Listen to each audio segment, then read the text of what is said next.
Hi friends, welcome to the Traveling Jays. This is the sister channel for Joshua Stern. My name is Gisette. I am the face behind Joshua Stern, Cocinando con Maria y Vaz, Jana Stern, and Miriam Stern. I consider myself very creative, very passionate about expressing art in any medium. I'm not an artist. I just like the flow of things as they are. And during the pandemic, I found a passion for editing videos. And even before, I always said, I want to open a YouTube channel one day of simple things, of normal people's life. I like reading, I like cooking, I like traveling. So I want a little bit of all of that, but guess what? I never had the courage to. Until the pandemic time, my son asked me, I want a YouTube channel. I was bored. I was enduring the postpartum depression. I lost 3 family members very loved to me, my grandma especially.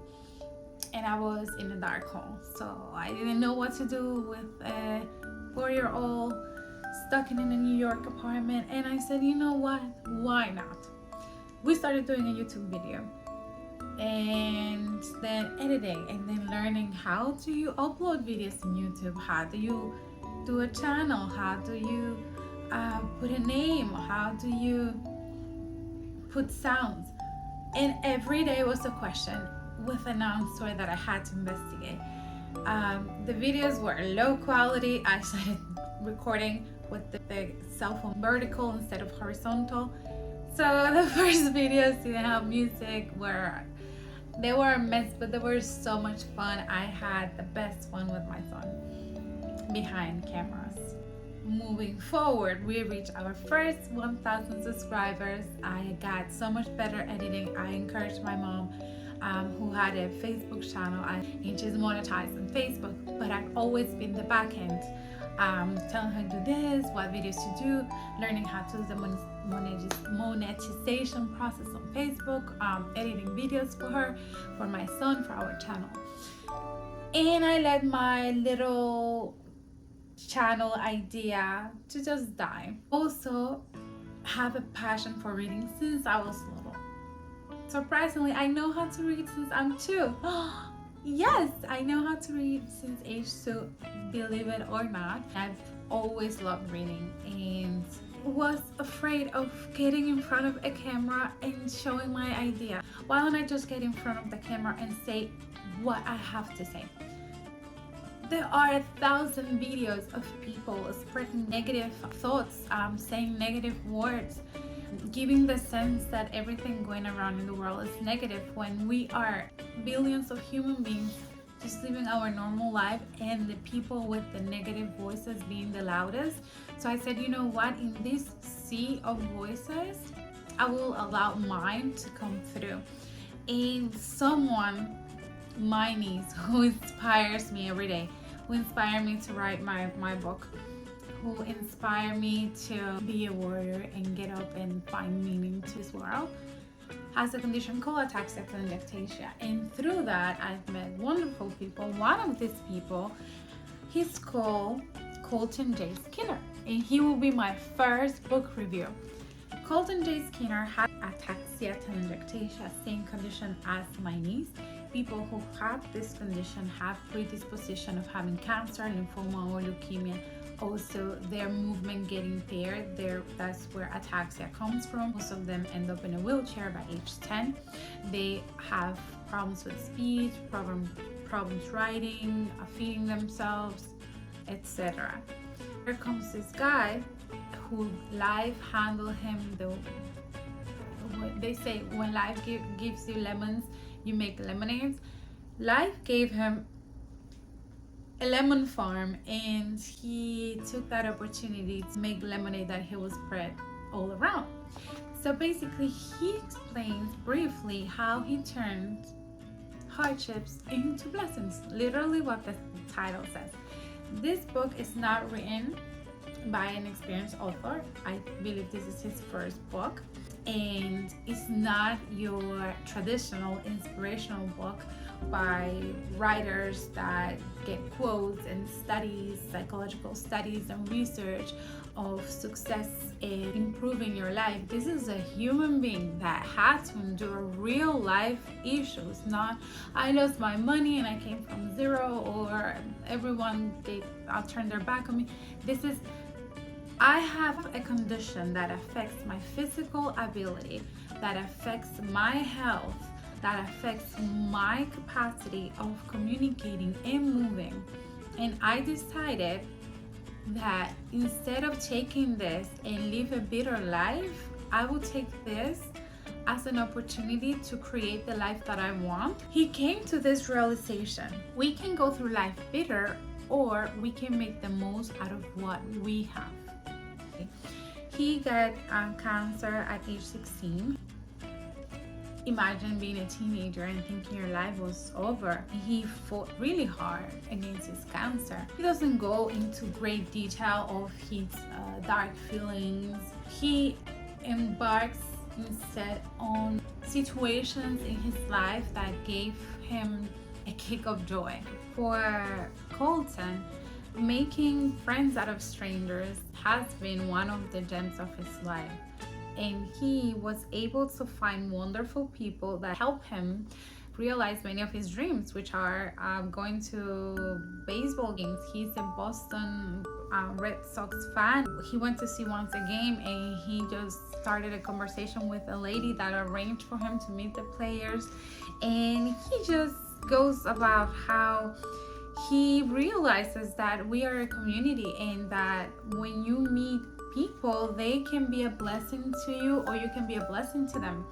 And this is something that I struggle about, because I myself, I closed down into friendships. When I had my son, most of my friends were single at the time, or married but didn't have children, so all of us took a different route in life. And then when you get a kid, it's like, oh, I cannot hang out because I need to take care of my son. I don't have anyone to take care of him. And then slowly friendships go dissipating, and it becomes a phone call, and phone calls come and go. So I closed down to the opportunity of forming new friendships. Right now I'm trying to relearn how to make friends, and it's a little difficult because I close myself down. But then it comes to this point where I find it really beautiful. He says that he challenges everyone to start up a conversation with the next person you meet. You never know what might happen. The next person you meet could be a blessing, or you could be a blessing for them. And it's so much so that one of those people that he met took him to a football game, not any football game, but I forgot what's it called, the last game of the Super Bowl. They took him to the Super Bowl, and it gave him so much joy. That was his life dream, going to a Super Bowl, and he got to do it. Not only that, but before that, he met Tom Brady, and he has met so many baseball fans. He focuses on those stories because that is the highlight of his life. But as I mentioned, this is not an experienced writer, and the way that the book comes across is as if you are conversating with him, and he lets you know things that happen to him and how he endured them. One of the stories that happened is that his brother passes away from cancer, pancreatic cancer, that happens to be one of the people that have ataxia telangiectasia go through. And people, a little bit about ataxia telangiectasia, it comes from a mutation of the ATM gene, which usually affect, that's like, I think they're responsible for the cancer cells. So I'm surprisingly enough, finding the cure for AT might mean eradicating cancer, but what happens is that there aren't enough people with the condition to attract the pharmaceutical companies to do something about it. So the people that are funding this are difference makers. They're the family members, they're the friends. So when he says that that forming a community is essential, and that how he sees when people do fundraising, how they change, because in reality we do need one another. We together we can accomplish so much, but yet alone we can do but so much. And the way the book come across, if you're an avid reader, you can read it like in a day. You might see that it doesn't have the flow that is similar to a more experienced writer, but I will tell you, that you will get gems. And I highlighted the gems that I got. I will share them with you. And disclaimer, I am biased with this book, as you could feel since the beginning. I am biased because my niece has ataxia telangiectasia. We see the struggles that she goes to. We see how she loved to run, she loved to do crafts and be artistic. She's very creative, and now she's in the stage that she might end up in a wheelchair. And she's getting to that realization. So seeing someone that already went through it explain how he was able to cope with it gives us an insight of how we might help my niece. So for me, it's to know, to be there for her and to show her my love, and for her to know that she's not alone. Is all that I can do, because I also struggle into thinking, how can I help her? So I took that from the book. Very biased with it, but I do encourage you to write it. I'm going to tell you a little bit about Colten J. Skinner. So right now he lives in Illinois. He is an assistant to the youth director at his church. By the way, for him, faith is something very important, and he feels that that's what helps him convert hardships into blessings, as well as his family and his friends. He's a committee of the Kids Shouldn't Have Cancer Foundation, where he's a sales and marketing volunteer. He's also a team of Colten's Crusade Against Cancer. He created that in memory of his brother that died from pancreatic cancer. He graduated with a Bachelor's of Science degree with a major in management, a minor in business administration, and his dream is to get a job where he can help others, where he can show his expertise. I do hope that he ends up working for the NFL. I do hope that we get a cure for AT, and people with this condition don't have to suffer so much. I will tell you also about the organization he works for, because it touched my heart. It's called Kids Shouldn't Have Cancer Foundation. Being that he was a cancer survivor, he was in touch with other people who were also struggling with that, and one of them was a kid. His name was Johnny Wade. Johnny Wade was 8 years old. He started complaining of a headache. They took him to the doctors. The headache didn't go away. Then near Christmas time, they found out that he had a brain tumor. His mother cared for him and was with him until his last breath. One of the things that he said to his mother while he was in the hospital is that he didn't want any other children to have cancer. And here's where there's another difference maker. This woman could have crumbled. This woman could have taken this and said, this is it for me. Losing a child is something that I cannot even fathom. She took this as fuel, and she created an organization called Kids Shouldn't Have Cancer Foundation, where they advocate for more funding into cancer, pediatric cancer research, which is not that much, surprisingly, according to the book. They also spread awareness, and this is something that surprised me a lot. Cancer is something that is so predominant, and we feel it that is not, but it is. We have, I think that everyone has someone that has been touched by cancer, and yet there's nothing to be done. So I want to conclude this with I'm gonna link the book on below, the description below, but I'm gonna leave you with this thought, and not just you but me. Life is not easy, and if we can find into Colten as an inspiration of finding purpose in life and getting that purpose to be our motor to keep on going, then we can see what he has to say, learn from him, and realize that when you have a life's purpose, things don't seem as hard. And I will tell you from me firsthand, I didn't, before my niece, before her diagnosis, I went about living differently than I do now. I think that having a purpose, having something to drive me, gives me a new insight.